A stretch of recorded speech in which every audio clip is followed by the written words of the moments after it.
നമസ്കാരം.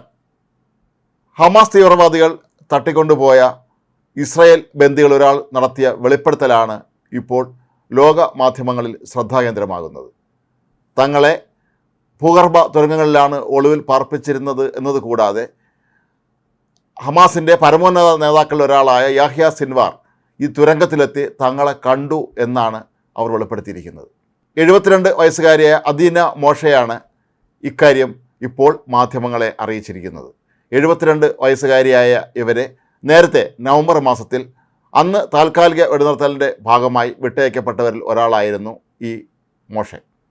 തങ്ങളെ കാണാൻ ഇയാൾ നേരിട്ട് വരികയായിരുന്നുവെന്നും സ്വയം പരിചയപ്പെടുത്തിയ യാഹ്യ സിൻവാർ തങ്ങളുടെ ക്ഷേമ വിവരങ്ങളൊക്കെ തന്നെ അന്വേഷിച്ചതായും ഇവർ പറയുന്നു.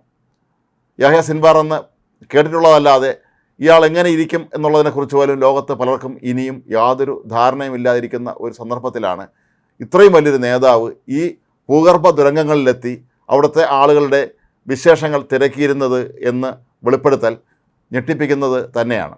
ഹമാസിൻ്റെ തീവ്രവാദ പ്രവർത്തനങ്ങളിലെ ഏറ്റവും ഭീകരമായ രീതിയിൽ കാര്യങ്ങൾ നടപ്പിലാക്കുന്ന പ്രമുഖ നേതാക്കളിൽ ഒരാളാണ് യാഹ്യ സിൻവാർ. പലപ്പോഴും ഇയാൾ തുർക്കിയിലോ ഖത്തറിലോ ഒളിവിൽ കഴിയുകയായിരുന്നു എന്നായിരുന്നു പൊതുവെ എല്ലാവരും തന്നെ ധരിച്ചു വച്ചിരുന്നത്. അതേസമയം ഇയാൾ ഗാസയിൽ തന്നെ ഉണ്ടായിരുന്നു, അല്ലെങ്കിൽ ഇപ്പോഴും അവിടെ തന്നെ ഉണ്ട് എന്നതിൻ്റെ സൂചനയാണ് ഈ ഒരു വെളിപ്പെടുത്തലിലൂടെ പുറത്തു വരുന്നത്. മാത്രമല്ല, തങ്ങൾക്ക് നരകതുല്യമായ ജീവിതമായിരുന്നു അവിടെ തുരങ്കങ്ങളിൽ അനുഭവിക്കേണ്ടി വന്നത് എന്നാണ് ഈ വനിത ഇപ്പോൾ വെളിപ്പെടുത്തിയിരിക്കുന്നത്. അതിഭീകരമായ രീതിയിൽ നേരെ ഭക്ഷണം നൽകാതിരിക്കുക, അതുപോലെ തങ്ങളുടെ യാതൊരു തരത്തിലുള്ള പ്രാഥമിക കാര്യങ്ങളെക്കുറിച്ച് പോലും ഇവർ തിരക്കാറില്ലായിരുന്നുവെന്നും ഏത് നിമിഷവും തങ്ങൾ കൊല്ലപ്പെട്ടേക്കാം എന്ന ധാരണ പരത്തുന്ന രീതിയിലാണ് ഇവർ തങ്ങളോട് പെരുമാറിയത് എന്നുമാണ് ഇപ്പോൾ പുറത്ത് വിട്ടിട്ടുള്ള ഈ അദീന മോഷയുടെ വാക്കുകളിൽ നിന്ന് നമുക്ക് വ്യക്തമാക്കാൻ കഴിയുന്നത്. ഹമാസിൻ്റെ പല നേതാക്കളും ഇത്തരത്തിൽ ഇപ്പോഴും ഗാസയിലെ പല ഭാഗങ്ങളിലും സുരക്ഷിതരായി ഒളിവിൽ കഴിയുകയാണ് എന്ന് സംശയിക്കത്തക്ക രീതിയിലാണ് ഈ ഒരു വെളിപ്പെടുത്തൽ ഇപ്പോൾ പുറത്തു വന്നിരിക്കുന്നത്. ഖത്തറും ലെബനനും തുർക്കിയുമൊക്കെയാണ് ഏറ്റവും അധികം ഹമാസ് തീവ്രവാദികൾക്ക് അഭയം നൽകുന്ന രാജ്യങ്ങൾ. ഇവിടെ പരമോന്നത നേതാക്കൾ പലരും ഇപ്പോഴും ഈ രാജ്യങ്ങളിൽ വളരെ സുഖസൗകര്യങ്ങളോടുകൂടി അവരുടെ വ്യവസായങ്ങളൊക്കെ നടത്തി സ്വസ്ഥമായി ജീവിച്ചു വരികയാണ് എന്നാണ് പൊതുവെ നമ്മളെല്ലാം തന്നെ കരുതിയിരുന്നത്. അതേസമയം യാഹ്യ സിൻവാറിനെ പോലെയുള്ള വളരെ പ്രധാനപ്പെട്ട ഒരാൾ ഈ തുരങ്കത്തിലെത്തി ബന്ദികളെ കണ്ടു എന്ന് പറയുന്നത് ശരിക്കും അമ്പരപ്പിക്കുന്ന വാർത്തയാണ്. ഇസ്രായേലിനെ സംബന്ധിച്ചും ഇത് ഒരു ഞെട്ടിപ്പിക്കുന്ന വാർത്തയായി മാറുകയാണ്.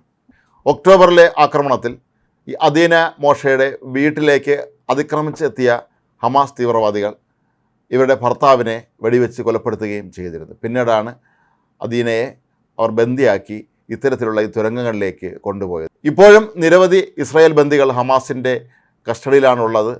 ഇവർ പുറത്ത് വിട്ടിട്ടുള്ള ഈ ഒരു വാർത്ത ശരിക്കും അവരെയും അമ്പരപ്പിക്കുന്ന തരത്തിലാണ്. കാരണം ഇവരൊക്കെ തന്നെ ഇപ്പോഴിതിൻ്റെ നേതാക്കന്മാർ അവിടെ തന്നെ ഉണ്ട് എന്നുള്ളതിൻ്റെ വ്യക്തമായ സൂചനയായി മാറുകയാണ് അദീനയുടെ ഈ വാക്കുകൾ.